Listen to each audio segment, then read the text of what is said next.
Kemudian selanjutnya kita minta ahli dari Kasubdit Interoperabilitas dan Interkonektivitas di Bisnis dari Kementerian Informasi dan Teknologi. Silakan. Baik,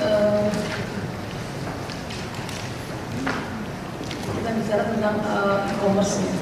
Sebetulnya e-commerce itu adalah sama seperti perdagangan konvensional, hanya dielektronikan seperti itu. Jadi mungkin istilah e-commerce adalah kegiatan menjual barang dagangan melalui jasa internet. Mengapa e-commerce begitu penting? Karena eranya sekarang kan sudah era teknologi ya. Jadi kalau pelaku usaha tidak memanfaatkan bisnis dalam e-commerce, rasanya sudah berbeda dengan zaman seperti itu. Dan untuk pelaku UKM sendiri, ini kesempatan bagi UKM untuk lebih go internasional. Jadi tidak kalah dengan pelaku usaha yang besar gitu. Dan untuk nasional sendiri menjadi daya saing ya, sehingga tentunya diharapkan adanya peningkatan perekonomian di Indonesia. Karakter dari e-commerce sendiri adalah beberapa karakter yang perlu disoroti adalah automation, yaitu proses otomatisasi yang menggantikan proses yang dikerjakan secara manual. Kemudian integration, proses terintegrasi menyebabkan lebih efisien dan efektif. Kemudian publishing, menyediakan kemudahan dalam berkomunikasi dan mempromosikan produk atau layanan yang sedang dipasarkan tanpa batas tempat dan waktu. Kemudian ada interaksi, memungkinkan informasi pertukaran data antara pembeli dan penjual dan minimalkan error tanpa harus bertemu muka. Kemudian terjadi transaksi yang antara penjual dan pembeli dapat melakukan transaksi di mana melibatkan institusi lain sebagai penyelenggara pembayar elektronik dan lembaga sertifikasi keandalan. Next, Mas. Ini adalah gambaran proses daripada e-commerce. Jadi mulai dari pembeli mencari penjual, kemudian menyeleksi barang yang akan dibeli, kemudian terjadi penjualan, kemudian pembayaran, kemudian delivery, kemudian kegiatan lain barangkali setelah ada pengiriman barang. Sebelah kirinya adalah teknologi-teknologi yang dipakai dan digunakan dalam proses tersebut, dan sebelah kanannya adalah beberapa informasi yang didapat. Jadi setiap proses sebetulnya bisa mendapatkan informasi. Jadi contoh yang paling terakhir itu ya, saya nggak usah bacakan semuanya.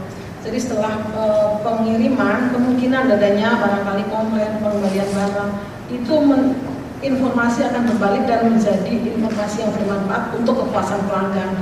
Jadi setiap proses yang ada dalam kotak tadi pasti ada informasi yang bisa kita dapat. Tadi Ibu dari perdagangan mengatakan bahwa dari mana itu dapat nomor telepon, sebenarnya tiap hari ada tahu nomor telepon dari mana, kok bisa tiap hari penawar KPM ya seperti itu. Padahal sebetulnya kita pernah melakukan satu transaksi apa yang memberikan nomor kita, sehingga itu sudah diambil nomor kita. Malah saya dengar katanya ada sudah dijual 300.000 beribu-ribu nomor telepon yang database yang bisa dijual gitu. Jadi mereka yang usaha-usaha seperti itu ya tinggal beli ya, cukup 300.000 bisa punya nomor segitu banyaknya. Baik, next. Untuk sukses ber-e-commerce ya, tentunya butuh tampilan yang bagus gitu ya. Terus kemudian layanan sendiri ada komitmen terhadap pelanggan, kemudian ketepatan informasi, kecepatan responnya, kemudian transaksi, dan kemudahan dalam mencari produk jasa, kemudahan dalam pengiriman, hal-hal seperti itu yang perlu disoroti sehingga bisa sukses e-commerce-nya. Kita sendiri adalah melihat elemen-elemen apa sih yang untuk memajukan e-commerce gitu ya. Tentu perangkatnya sendiri, kalau zaman dulu kan untuk bisa berinteraksi itu kan pakai telepon gitu ya. Kalau sekarang kan dengan adanya internet, dengan handphone bisa dibawa kemana-mana, kita bisa melakukan interaksi. Kemudian kemajuan kemajuan teknologi melalui dari seperti contohnya e-money, itu lebih memudahkan lagi dalam bergerak. Kemudian SDM-nya pun sendiri sekarang sudah banyak universitas bidang yang jurusan teknologi informasi itu juga menunjang kegiatan kemajuan dari teknologi, terutama khususnya e-commerce ya. Infrastruktur juga harus merata itu sampai daerah-daerah.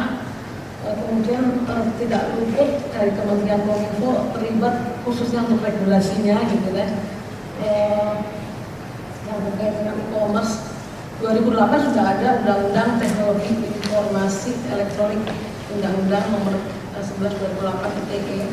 Kemudian turunannya peraturan pemerintah 2012 ya, nomor 282 PSTE. PSTE itu kita singkat dari penyelenggaraan sistem transaksi elektronik. Nah, itu sudah muncul juga PP-nya. Di situ menyangkut semua kegiatan yang bertransaksi melalui elektronik. Next.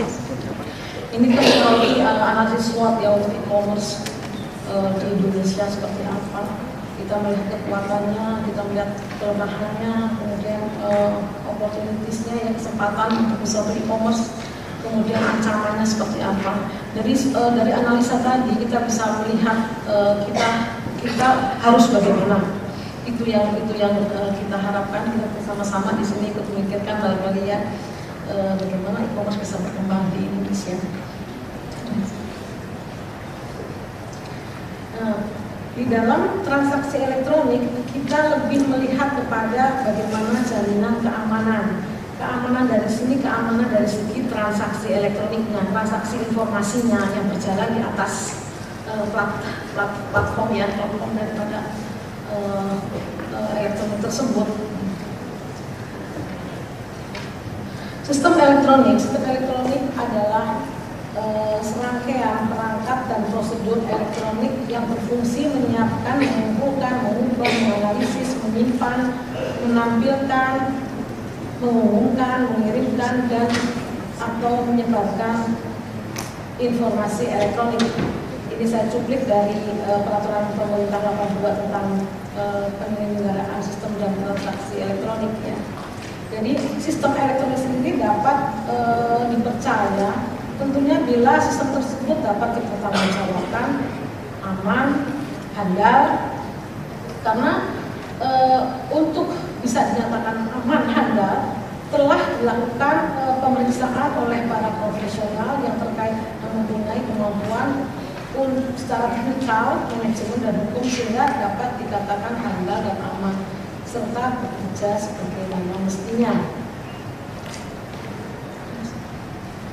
Ini gambaran tentang bagaimana keamanan e-commerce gitu ya. Terlihat dari segi keamanan tadi kita soroti dari segi teknologinya dan segi manajemennya.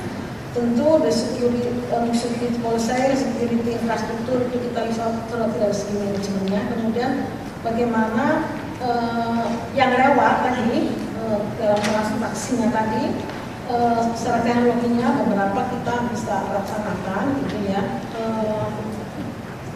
antara lain bagaimana confidentiality, kemudian bagaimana authentication-nya, integrity-nya, dan non-repudiation itu tertuang di dalam pihak ketiga yang menjamin suatu transaksi berjalan secara aman. Next. Ya, ini. Jadi kami menyebutkan penyelenggara sertifikasi elektronik. Mungkin kalau orang teknik biasa menyebutkan CA, Certification Authority. Nah, kami di Indonesia kan menjadi penyelenggara sertifikasi elektronik, yaitu sebuah badan hukum yang menyediakan layanan keamanan yang dapat dipercaya oleh para pengguna dalam menjalankan pertukaran informasi secara elektronik yang memenuhi 4 aspek keamanan, yaitu privacy atau confidentiality, authentication, integrity, dan verification. Jadi di dalam suatu data yang mengalir tadi, jaga kerahasiaannya. Jadi pesan saya hanya bisa dibaca oleh penerima yang berhak. Jadi kerahasiaan terjaga. Kemudian autentifikasi ya. Jadi benar, saya adalah benar apa adanya. Kemudian integrity, informasi yang berkirim diterima tidak berubah, integritas datanya tetap. Kemudian non repudiation atau nilsangkal, jadi tidak menolak bahwa telah ada kesalahan di dalam mengirim. Ini dijamin oleh penyelenggara sertifikasi elektronik, jadi menjamin, kalau biasa kami lebih gampang menyebutkan poin itu kerahasiaan, otentitas, integritas, nilsangkal. Tidak ada, saya sudah kirim, nanti bilang enggak, saya tidak terima, tidak ada istilah seperti itu. Jadi dijaga oleh CA atau penyelenggara sertifikasi elektronik untuk menjaga tadi bahwa 4 unsur tadi terjaga. Kemudian next Mas ya, ada lembaga sertifikasi keandalan seperti tertuang di dalam peraturan pemerintah 82. Lembaga sertifikasi keandalan adalah lembaga independen yang dibentuk oleh profesional yang diakui, disahkan dan diawasi oleh pemerintah dengan kewenangan mengaudit dan mengeluarkan sertifikat keandalan dalam transaksi elektronik. Jadi nanti lembaga sertifikasi keandalan tadi mengeluarkan sertifikat keandalan atau trustmark, yaitu dokumen yang menyatakan pelaku usaha yang menyelenggarakan transaksi elektronik telah lulus audit atau uji kesesuaian dari lembaga sertifikasi keandalan. Sertifikasi keandalan adalah jaminan bahwa pelaku usaha telah memenuhi kriteria yang ditentukan oleh lembaga sertifikasi keandalan. Sertifikasi keandalan digunakan pada website dan atau sistem elektronik lainnya dengan tujuan melindungi konsumen dalam bertransaksi secara elektronik. Ada 5 kategori dalam sertifikasi keandalan. Jadi dia mengamankan terhadap identitas, menjamin bahwa identitas pelaku usaha, nama dan status subjek hukum, alamat, nomor telepon, alamat email, izin usaha, PDWP adalah benar. Kemudian kategori lagi yang lain adalah bagaimana menjamin bahwa terdapat sistem pengamanan dalam proses pertukaran data telah teruji. Pengamanan terhadap pertukaran data. Kemudian yang ketiga adalah pengamanan terhadap kerawanan, yaitu jaminan bahwa terdapat sistem manajemen keamanan informasi telah mengacu kepada standar pengamanan sistem elektronik tertentu berdasarkan ketentuan peraturan perundang-undangan. Kemudian sertifikat keandalan juga menjamin bahwa pelaku usaha telah mendapat pengakuan kepuasan konsumen berdasarkan pengalaman yang nyata dari konsumen meliputi proses transaksi dan proses pra-transaksi, transaksi dan pasca transaksi. Dan kemudian yang kelima, kategori yang lain adalah dia mengamankan terhadap kerahasiaan pribadi, menjamin bahwa data pribadi konsumen dilindungi kerahasiaannya sebagaimana mestinya. Next. Kita bicara tentang regulasi e-commerce gitu ya. Tadi saya katakan bahwa dari 2008 sebetulnya sudah ada undang-undang transaksi elektronik. Itu menjadi landasan kita dalam melaksanakan transaksi elektronik. Di situ tertuang pada pasal 5 ayat 1, informasi elektronik dan atau dokumen elektronik dan atau hasil cetaknya merupakan alat bukti hukum yang sah. Kemudian di pasal 9, pelaku usaha yang menawarkan produksi melalui sistem elektronik harus menyediakan informasi yang lengkap benar berkaitan dengan syarat kontrak, produsen dan produk yang ditawarkan. Pasal 10 ayat 1, setiap pelaku usaha yang menyelenggarakan transaksi elektronik dapat disertifikasi oleh lembaga sertifikasi keandalan. Pasal 15-nya, setiap penyelenggara sistem elektronik harus menyelenggarakan sistem elektronik secara andal dan aman serta bertanggung jawab terhadap beroperasinya sistem elektronik sebagaimana mestinya. Next. Kemudian peraturan pemerintah nomor 82 yang telah terbit tahun 2012 yaitu tentang penyelenggaraan sistem dan transaksi elektronik, dikatakan bahwa pada pasal 39 penyelenggara sistem elektronik untuk pelayanan publik wajib memiliki sertifikat kelaikan sistem elektronik. Pada ayat pasal yang ayat 2-nya, sertifikat kelaikan sistem elektronik sebagaimana disebut pada pasal 1 diperoleh setelah melalui proses sertifikasi kelaikan sistem elektronik. Kemudian dari peraturan pemerintah kita coba detailkan lagi ke peraturan menteri. Beberapa peraturan menteri telah dibuat. Ini saya cantumkan beberapa yang terkait dengan e-commerce gitu ya. Contohnya peraturan menteri tentang penyelenggaraan nama domain Indonesia, di mana di dalamnya juga adanya anjuran menggunakan nama domain .co.id untuk situs e-commerce Indonesia. Karena dalam pendaftaran domain .co.id dilakukan verifikasi terlebih dahulu sehingga memudahkan kita apabila ada terjadi penipuan atau ketidakjujuran daripada si pemilik website. Kami mudah menelusurinya karena waktu pendaftaran domain tersebut kami sudah memverifikasi lebih dahulu. Kemudian sekarang ini sedang disiapkan juga tentang RPM tentang tata cara pendaftaran penyelenggaraan sistem elektronik. Tadi kan dikatakan bahwa sistem elektronik yang untuk layanan publik itu hukumnya wajib mendaftar. Nah, yang seperti apa yang wajib mendaftar itu memang belum disahkannya peraturan menteri. Tapi di situ menggambarkan bahwa yang website atau portal yang terkait dengan adanya transaksi keuangan itu janjinya wajib untuk mendaftarkan. Dan itu sistemnya wajib mendaftarkan. Next. Kita tahu bahwa dunia e-commerce itu sangat didukung oleh dunia gitu ya. Bahwa beberapa kelompok, beberapa working group itu selalu membahas tentang e-commerce. Kebetulan dari kami dari Kreatif Bisnis selalu hadir untuk fokus group discussion di mana di IPEC khusus membahas tentang e-commerce. Jadi kali ini yang dibahas adalah tentang backdoor trading, kemudian data privacy, kemudian cross border. Jadi terlihatlah bahwa ada beberapa yang membahas secara khusus gitu ya tentang e-commerce. Next.